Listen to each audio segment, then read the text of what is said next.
Well, welcome to the Week 12 video lecture. We are almost done with the semester.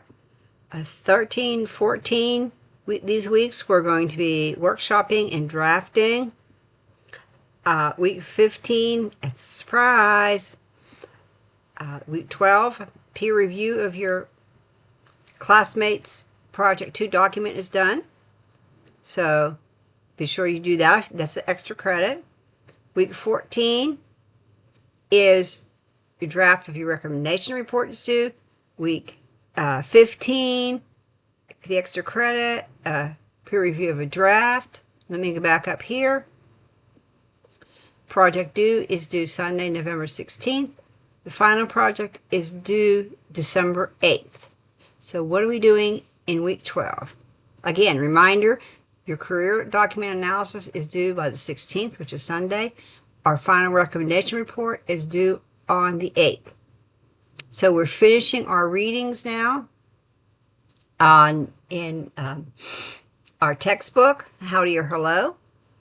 We're finishing chapter 20, which is on recommendation reports.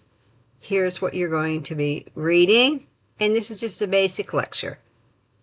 Basic lecture and basic student work. You know, this is the what did you learn, the Driscoll reflection, and a student response. I want to go home. Project 3.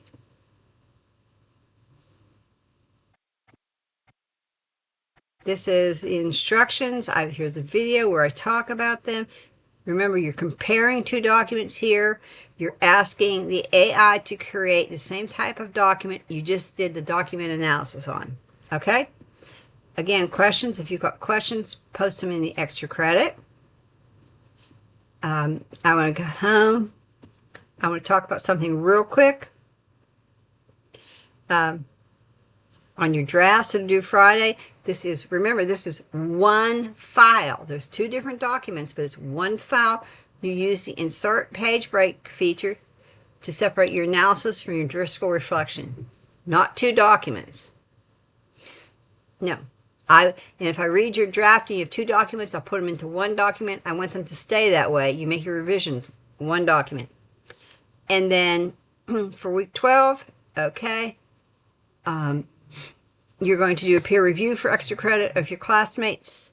And we talked about the peer review process before. You just pick somebody's document, you peer review it, you put it up there. I review them and see if you actually gave them some useful information, and you get extra credit. So that's it. Again, week 13, we're in workshop. 14, we're going to workshop. And then the end is near. So it's almost time. The semester's over. I hope you're having a wonderfully successful semester. I would love to see you in another course, but this is the only upper level course that I teach. Unless you need to go back and take 1301, and then, hey, I'll see you in the spring if you want to redo 1301. You know, you can do that. You can retake a course to improve your GPA. So that's all I have to say. As usual, if you have any questions, email me or put them in the extra credit discussion forum. Bye.